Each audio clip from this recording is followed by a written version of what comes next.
Taco Bell has had quite a few art heists over the last decade. Since 2010, at least 7 people have been arrested for stealing roughly $95 million worth of artwork from Taco Bell locations across the United States. But there's a strange twist to this story, because the artwork in question wasn't worth all that much to begin with. The individual pieces go for only about $10 each at the chain, but on the black market, they fetch up to $30,000. And collectors are willing to pay that much money for a single piece of Taco Bell wall art. So what gives? Why would someone steal something that's worth so little, but then sell it for so much? That's what we'll investigate today. I'm the creator. This is my channel. And if you want to help us make more videos like this one, you can join us on a membership platform. But back to our investigation.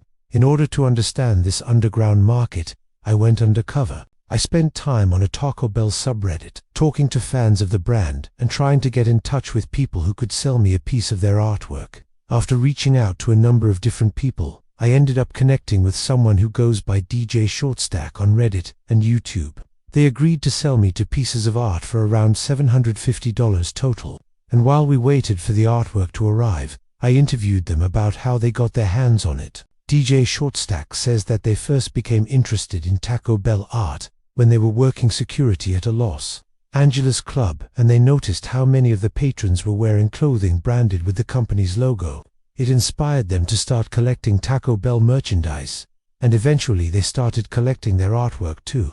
DJ Shortstack says that most of the employees that they've talked to about this subject don't care about the art at all. Many of them see it as just another part of their job. So when they find out that someone wants to buy it from them, they think that it's great because they can make some extra money. Plus, they can get rid of something that they don't want and that management doesn't care about either. It turns out that the artwork is often very easy to take to. According to DJ Shortstack, all it usually takes is a pair of bolt cutters and 5 minutes. Once they have the pieces in hand, they say that they're typically sold within a week for between $2,500 and $3,000 a piece. So I thought, well, maybe if I tried hard enough, I could pull off a heist myself.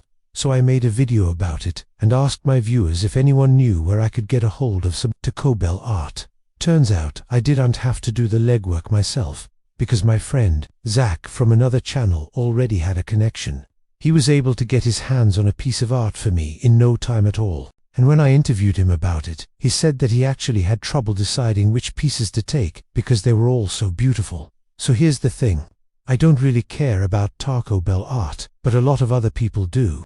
And that makes sense to me, because most fast food restaurants have pretty terrible art on their walls. But Taco Bell's stuff is different. It's almost always colorful, and it frequently features the work of contemporary artists. There are actually 4 separate styles of Taco Bell restaurant design, and the artwork is a big part of what sets them apart.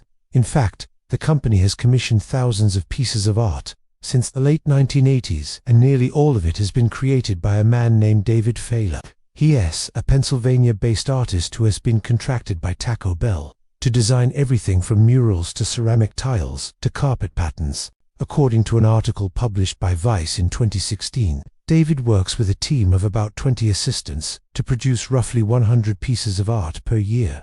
And given that Taco Bell has over 7,000 restaurants worldwide, that means that it could take decades for all of their artwork to be displayed in every location.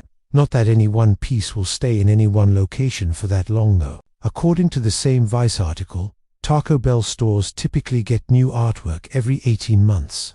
So David's paintings are constantly being taken down and replaced. And even though they're only displayed for a short period of time, they're still pretty popular with customers and employees alike. In fact, the most common complaint that David hears after installing his murals is that they get marred or defaced by customers before he's even finished putting them up. According to an interview that he did with the website This Isn't Happiness, he once designed a piece for a Taco Bell in Florida that featured a depiction of the ocean. The piece was supposed to be installed on the outside of the building, but before David could finish it, customers started throwing rocks at it and ruining the mural. So I guess it's not surprising that people want to take a piece of his artwork home with them sometimes. But according to the data that we've collected, this isn't really the reason why people are stealing it. The vast majority of art that has been stolen from Taco Bell restaurants was never actually displayed there in the first place. It has currently sitting in a warehouse in Ohio, owned by an art logistics company called High Caliber Studios.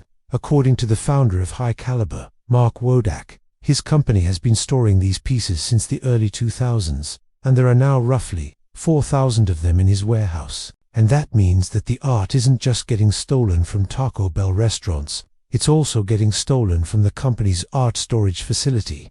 Over the years, there have been several arrests made in connection with these robberies. The largest art heist from the High Caliber facility happened in 2015, when a forklift driver named Alfredo Apodaca stole 28 paintings and sold them to an undercover FBI agent for $4,000 apiece. When asked why he committed the crime, Alfredo responded, "It's a good investment, people collect them."